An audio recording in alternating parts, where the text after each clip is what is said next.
안녕하세요. 오늘도 사연살롱을 찾아주셔서 감사합니다. 저는 얼마 전 첫 아이를 임신한 예비 엄마예요. 남편도 저도 아이를 좋아해서 결혼하고 1년 뒤부터 열심히 몸 관리를 하며 임신 준비를 했어요.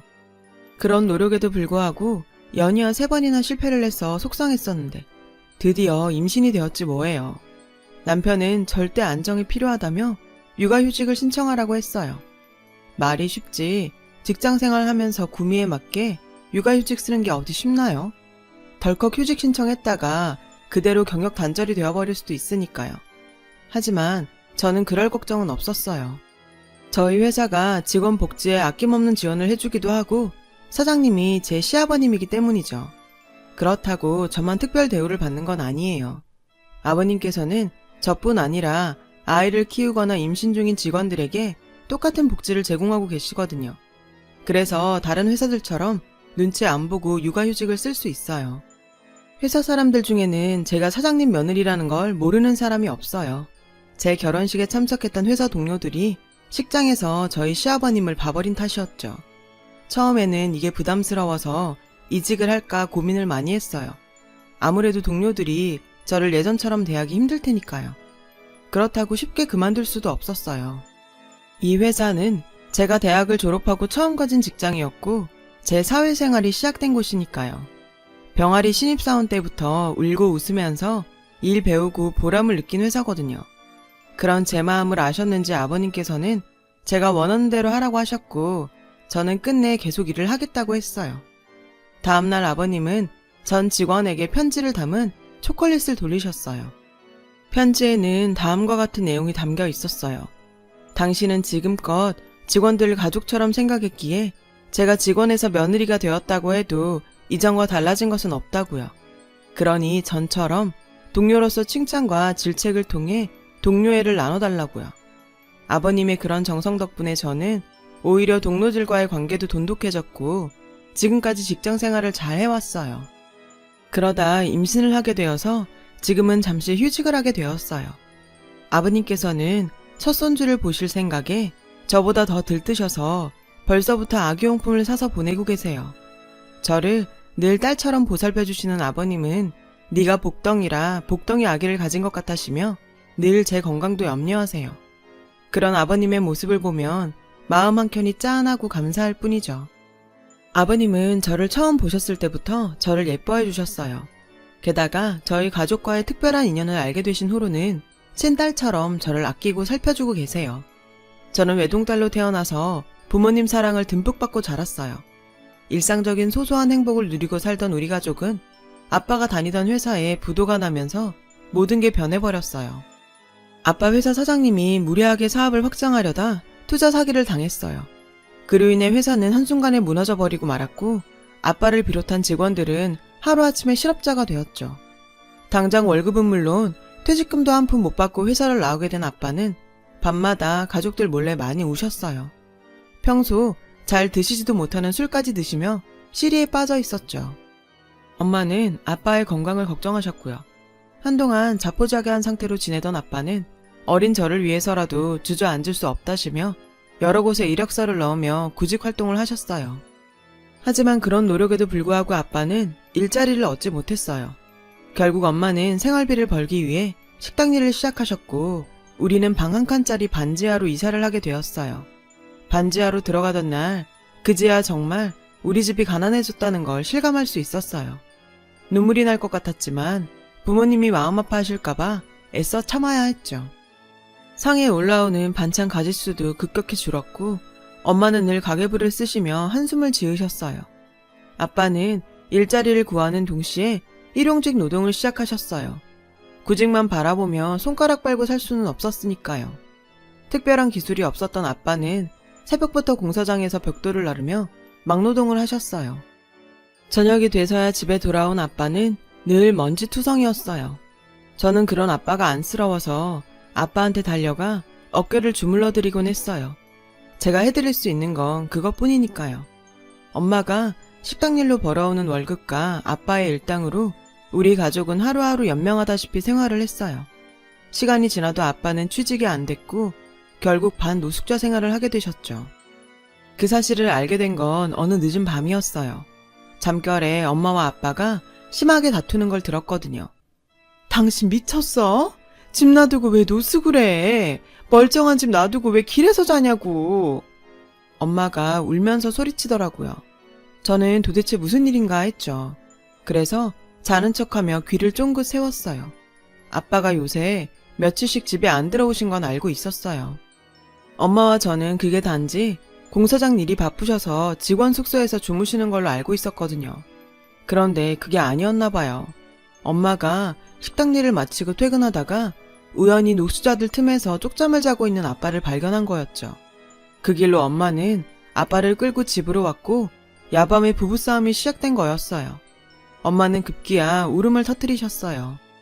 아빠는 그런 엄마를 달래며 미안하다고 하시며 요즘 들어 막노동 일을 구하는 게 힘들어져서 공사장 근처에서 밤을 새고 다른 사람들보다 일찍 일을 잡으러 갈 수밖에 없었다고 하셨어요. 늦으면 자리를 뺏기니까요. 그러다 보니 자연스레 주변 노숙자들과 섞여서 지내게 되었다고요. 내가 구걸하며 살겠다는 것도 아닌데 그렇게 화낼 일이야? 보기가 안쓰러우니까 그렇지. 내 남편은 길바닥에서 자며 일하는데 내가 어떻게 마음 편히 살 수가 있어. 당신이 몸 버려가며 그러고 있는데 나 당신 그러고 사는 거 못 봐. 이불 속에서 숨죽이며 모든 얘기를 듣게 된 저는 소리 없이 눈물을 흘렸어요. 당시 초등학교 6학년이던 저는 비록 어린 나이기는 했지만 부모님의 고생과 아픔을 공감할 나이기도 했어요. 그래서 더더욱 고생하시는 부모님한테 도움이 되지 못하는 제 처지가 하염없이 원망스럽고 부모님이 나 때문에 힘들게 고생하시는 것 같아 너무 죄송했어요. 그날 엄마의 간곡한 부탁에도 불구하고 아빠는 노숙 생활을 그만두지 않았어요. 지금은 자존심이고 뭐고 없어. 희정이만큼은 잘 키워야 될 거 아냐. 아빠가 무능해서 남들만큼 못 키웠단 소린 듣고 싶지 않아. 길바닥에서 자는 거, 노숙자 취급받는 거, 나 그런 건 하나도 두렵지 않아. 내 새끼만 잘 키울 수 있다면 그보다 더한 것도 할 수 있어. 어차피 취직만 되면 그만할 일이야. 그러니까 그때까지만 참고 기다려줘. 그 후로도 아빠는 며칠 간격으로 집에 들러 빨랫감을 놓고 가는 것 외에는 밖에서 생활을 하셨어요. 그러면서도 포기하지 않고 꾸준히 회사에 이력서를 넣으셨어요. 아빠가 노숙을 그만두게 된 건 제가 중학교 2학년에 올라가던 때였어요. 아빠가 마침내 새로운 회사에 취직을 하게 되었거든요. 비록 규모는 작은 중소기업이었지만 아빠는 다시 직장인으로 돌아가게 되었어요. 무엇보다 아빠가 더 이상 힘든 육체노동을 하지 않아도 된다는 게 기뻤어요. 막노동을 하신 몇 년 동안 아빠는 허리와 어깨 통증을 달고 사셨거든요. 새롭게 첫 출근을 하고 오신 날 아빠는 기념을 해야 한다면서 엄마와 저를 데리고 고깃집으로 가셨어요. 이런 날이 다시 오지 않으면 어떡하나 그동안 두려웠다고 하시더군요. 지금까지 다들 잘 참고 버텨주어서 고맙다면서 앞으로는 더 열심히 살아보자고 하셨죠. 그 말에 엄마는 주변 사람들이 쳐다볼 정도로 펑펑 우셨어요. 하지만 아빠가 취직이 되셨다고 해서 한순간에 집안 사정이 확 나아지는 건 아니었어요. 중학생이던 제게 공부방을 만들어주기 위해 방 2칸짜리로 이사를 하면서 월세도 늘어났고 제게 들어가는 사교육비도 만만치 않았거든요. 엄마는 여전히 식당 일을 해야 했고 온 가족은 허리띠를 졸라매야 했어요. 중학교 3학년이 된 저는 부모님 몰래 전단지를 돌리던 아르바이트를 시작으로 그 나이에 할 수 있는 온갖 아르바이트를 해서 돈을 모았어요. 실업계 고등학교에 가서 남들보다 일찍 돈 벌 생각을 하면서요. 하지만 그 얘기를 들은 부모님은 한사코 반대를 하셨어요. 특히 엄마가 펄쩍 뛰셨죠. 그동안 그 고생을 하면서도 널 학원에 보냈던 건 너만큼은 엄마 아빠처럼 고생하지 않고 살기를 바랬기 때문이야. 당장 친구들보다 돈 몇 푼 더 일찍 버는 게 뭐가 중요하니.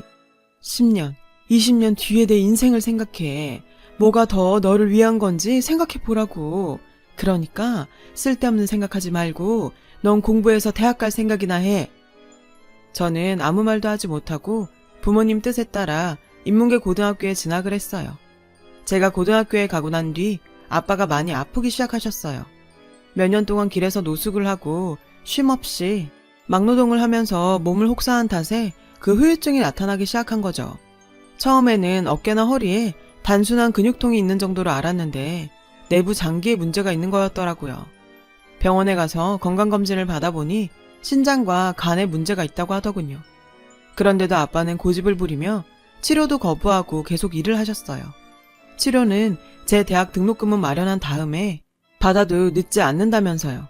게다가 수당 때문에 야근도 불사하셨죠. 엄마랑 제가 아무리 뜯어말려도 소용이 없었어요. 그런 아빠 때문에라도 저는 더욱 이를 악물고 공부했어요. 아빠가 일을 쉴 수 있도록 장학금을 받고 대학에 들어가겠다고 다짐을 했거든요. 남들 놀 때도 밤새워가며 열심히 공부한 끝에 저는 꽤 이름 있는 대학에 장학금을 받고 합격할 수 있었어요. 그렇게 대학생이 된 저는 장학금과 아르바이트로 번 돈으로 학비를 충당할 수 있었죠. 당시 제 머릿속은 하루빨리 취직을 해서 돈을 벌 생각으로 가득했어요. 그래야 아빠한테 회사 그만두고 쉬시라고 할 수 있으니까요. 그런데 하필 제가 회사에 취직을 하고 첫 출근을 하던 날 아빠가 쓰러지고 만 거예요.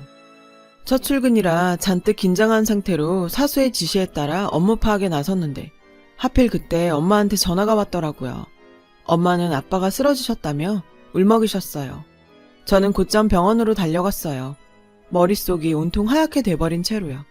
사실 놀라운 일은 아니었어요. 아빠 몸이 정상이 아니라는 건 엄마도 저도 잘 알고 있었으니까요. 왜 더 강하게 아빠를 말리지 못했을까 후회가 됐어요. 병원에서는 아빠 신장이 많이 안 좋다며 당장 입원해서 상태를 지켜보고 수술 여부를 결정해야 한다고 말했어요. 아빠가 입원을 하자 엄마는 식당 일을 마치면 곧장 병원으로 가셔서 아빠 곁을 지키셨어요. 다음날 아침에 병상을 지키시다 출근을 하곤 하셨죠. 물론 중간에 저랑 교대를 하기도 했지만 저보다는 엄마가 많이 고생을 하셨어요. 그렇게 아빠의 병간호를 하며 정신없이 보내던 와중에 한 남자가 나타났어요. 바로 지금의 제 남편이죠. 남편은 아버님 회사에서 평사원으로 경험을 쌓고 있던 상태였어요. 남편이 사장 아들인 건 알고 있었어요. 이미 남편에 대한 소문은 회사에 퍼져 있었거든요. 남편과 저는 팀원으로 함께 프로젝트를 진행했어요. 남편은 그때부터 제게 호감을 보이며 적극적으로 대시했어요. 하지만 제게 연애는 사치였기에 외면해야 했어요. 그런데도 남편은 끊임없이 구애를 해왔어요. 하는 수 없이 저는 제 가정사까지 얘기할 수밖에 없었죠. 저는 지금 연애할 상황이 못 돼요. 우리 아빠부터 살려야 돼요. 우리 아빠 저 공부시키느라고 몸이 부서져라 일하셨거든요. 그 바람에 지금은 병원에 누워 계세요. 제가 지금 누구를 만나고 할 상황이 못 된단 말이에요. 무슨 사정이 있을 거라고 생각했어요. 그렇게 열심히 일하는 직원은 본 적이 없으니까요. 어떤 상황이든 서로 의지하면 더 힘이 되잖아요. 같이 이겨내요, 우리. 남편의 진심 어린 구애에 결국 저는 그 마음을 받아들이기로 했어요. 남편과의 연애는 그렇게 시작되었어요. 남편은 늘 자신이 데이트 비용을 부담하려고 했어요. 그럴 때마다 미안하기도 하고 한편으론 고맙기도 했죠. 그래서 종종 돈을 모아 선물을 하기도 했는데 사실 그래봐야 소박하고 초라한 것들 뿐이었죠. 그런데도 남편은 그런 선물에 감동하며 기뻐해 주었어요. 혹여 제가 상처받지 않도록 배려하는 남편의 그런 모습에 늘 고마웠죠. 한 번은 이런 일도 있었어요. 남편이 저 몰래 저희 부모님을 찾아가 인사를 드리고는 몰래 밀린 병원비를 냈더라고요. 나중에 그 사실을 안 저는 그딴 동정 필요 없다고 소리를 치며 화를 냈어요. 남편은 차분한 목소리로 그러더군요. 잠깐 만나고 헤어질 사이였다면 나도 모른 척 했을 거야. 하지만 난 너랑 미래를 함께 할 생각이고 그러니까 내 부모님 밀은 내일이기도 해. 그날 이후 남편은 기다렸다는 듯이 제게 결혼 얘기를 자주 꺼냈어요. 알고 보니 병원비를 대신 내주던 그때 이미 저희 부모님을 만나 뵙고 저와 결혼하고 싶다는 얘기를 했다더군요. 남편은 얼마 뒤 아버님 회사를 나갔어요. 그리고는 자신의 능력으로 다른 기업에 입사했어요. 업계에서 꽤 알아주는 곳이어서 연봉도 높고 직원 복지도 좋은 곳이었죠. 그 회사로 이직을 하자마자 남편은 제게 청혼을 했어요. 저는 아빠 때문에 망설여지기는 했지만 그래도 경제력이 어느 정도 갖춰졌다고 생각해 승낙했어요. 솔직히 남편을 놓치기 싫었거든요. 남편은 이미 저희 부모님을 뵙고 인사를 드린 뒤라 상견례 전에 먼저 예비시댁에 인사를 갔어요. 제 입장에선 사장님 부부를 뵙는 거였죠. 지금껏 그렇게 긴장한 건 처음이었어요. 사장님 부부는 저를 반겨주셨어요. 말씀 한마디 한마디가 따뜻하더라고요. 남편의 선한 마음씨가 어디서 나온 건지 한 번에 알 수 있었죠. 남편이 미리 저희 집 사정을 말씀드린 것 같았어요. 어머님께서 첫 만남에 제게 이제 그만 걱정은 내려놓고 남편 사랑받으며 편히 살라고 하시더라고요. 충분히 행복할 자격이 있다면서요. 예비 시어머니의 말씀에 저는 뭉클해서 하마터면 눈물이 날 뻔했지 뭐예요. 내가 무슨 복으로 이런 분들을 시부모로 만나게 되었나 싶었어요. 그렇게 인사를 드리고 상견례 날짜를 잡았어요. 아빠 몸 상태를 고려해서 상견례장은 병원 근처 한식당으로 잡았어요. 다행히 아빠는 병원에 몇 시간 외출 허가를 받고 나올 수 있었어요. 남편과 시부모님은 먼저 도착해 있었고 저랑 엄마는 아빠를 휠체어에 태우고 룸으로 들어갔어요. 시부모님께서 반갑게 맞아주셨어요. 엄마랑 어머님이 인사를 나누는 동안 저는 아버님 쪽으로 휠체어를 끌고 가 아빠와 아버님을 소개시켜 드렸어요. 그런데 저희 아빠를 본 아버님 얼굴이 갑자기 굳어버리지 뭐예요. 그 모습에 덩달아 저희 아빠도 표정이 굳으셨어요. 그런데 그 순간 갑자기 아버님께서 무릎을 꿇고는 저희 아빠 손을 잡았어요. 그리고는 소리내 펑펑 울기 시작했어요. 그 바람에 그 자리에 있던 모든 사람들은 당황할 수밖에 없었죠. 아버님은 한참을 우시더니 고개를 들고는 저희 아빠한테 그러시는 거예요. 형님, 저 기억 안 나요? 저 정수예요, 정수. 형님이 살아야 된다고 뺨까지 때려가며 살렸던 정수라고요. 그 말을 들으신 아빠는 잠시 생각을 하시더니 눈을 크게 뜨셨어요. 아니, 정말 정수야? 네가 정수 맞아? 그리고는 아버님을 끌어안고는 함께 울기 시작하셨어요. 손을 맞잡고 우시는 두 분을 보던 저희는 모두 당황했고 두 분을 진정시킨 후에야 사정을 들을 수 있었어요. 아빠와 아버님은 오래전 길바닥에서 만났던 사이라고 하셨어요. 아빠가 노숙자들 곁에서 자며 막노동을 하던 시절이었죠. 그때 아버님은 주식 투자에 실패한 뒤 제 남편과 어머님을 시골 처가로 보내곤 서울에 혼자 남아 계셨다고 했어요. 어머님한테는 일을 구한다고 거짓말을 하시곤 노숙자 생활을 하셨던 거죠. 당시 아버님은 절망적인 상황에 하루에도 몇 번씩 죽고 싶다는 생각을 하시며 지내고 계셨다고 해요. 그러다 결국에는 다른 노숙자들에게 자신의 옷이나 짐들을 모두 나누어 주었고 길바닥에 누워 얼어 죽을 생각을 했었다나 봐요. 그 모습을 본 저희 아빠는 아버님을 깨워 자신의 옷을 입혀 살려내셨고요. 자식도 있는 놈이 어떻게 목숨을 끊을 생각을 해. 애비 없는 자식을 만들려고. 누군 살고 싶어서 사냐? 나도 죽고 싶어. 그런데 못 죽겠더라. 나 죽고 내 새끼도 나처럼 이러고 살게 될까봐 그게 겁나서 못 죽겠더라. 그러니까 살아. 살아서 내 자식이 대학 가고 결혼해서 아들 딸 낳고 사는 것까지 다 지켜보고 그러고 죽어. 그때 가선 죽으래도 죽기 싫어질 테니까. 저희 아빠의 말에 아버님은 삶의 의지를 다지셨고 저희 아빠와 함께 막노동을 하시면서 돈을 모으셨다더군요. 그리고 몇 년 뒤 남편이 고등학교를 졸업할 무렵에 지금의 회사를 세우셔서 지금까지 회사를 키워오셨다고요. 형님 아니었으면 난 진작에 죽었소. 그런데 형님은 왜 이렇게 되신 겁니까? 왜 이렇게 아프시냐고요? 두 아버지의 이야기를 들은 가족들은 모두 눈물을 흘렸어요. 어려웠던 지난날이 떠올라 울었고 그 시절을 아버지란 이름으로 힘겹게 버텨야 했던 두 분이 가여워 울었어요. 한참을 울먹이던 어머님은 눈물을 닦으시며 이러셨어요. 사돈어른 감사합니다.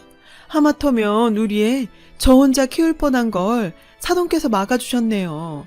대신 우리 며느리는 제가 감사하는 마음으로 아끼며 보살피겠습니다. 그동안 고생 많으셨는데 이제 아무 걱정 마시고 병마와 싸워주세요. 병원비는 걱정 마시고요. 제 남편 살려주신 생명의 은인인데 저희가 그 정도는 해야 하지 않겠습니까? 그러니 꼭 쾌차하셔야 합니다. 그날 이후 아버님은 매일 저희 아빠가 입원해 있던 병원에 찾아오셨어요. 두 분은 도란도란 지난날의 얘기도 나누시고 가끔은 자식들 자랑도 하시면서 회포를 풀고는 하셨죠. 아빠는 그 후로도 2번의 수술을 거친 뒤에야 많이 회복이 되셨어요. 그리고 지금은 통원 치료를 하고 계시죠. 저희 아빠와 아버님은 사돈이 아니라 형님 아우 하시면서 여전히 잘 지내고 계세요. 제가 임신을 하자 두 아버님은 손주 볼라를 손꼽아 기다리고 계세요. 고생 끝에 낙이 온다고 하죠. 끝이 보이지 않는 시련 속에서 허우적대며 살았던 저와 부모님은 요즘 들어 그 말을 뼈저리게 실감하고 있답니다. 지금까지 제 사연을 들어주셔서 감사합니다. 힘든 시기에 좋은 생각 많이 하시고 하루하루 행복하세요. 여러분, 사연 댓글에 응원과 현명한 조언 부탁드려요. 좋아요와 구독은 저에게 큰 힘이 됩니다. 오늘도 좋은 일 가득하세요.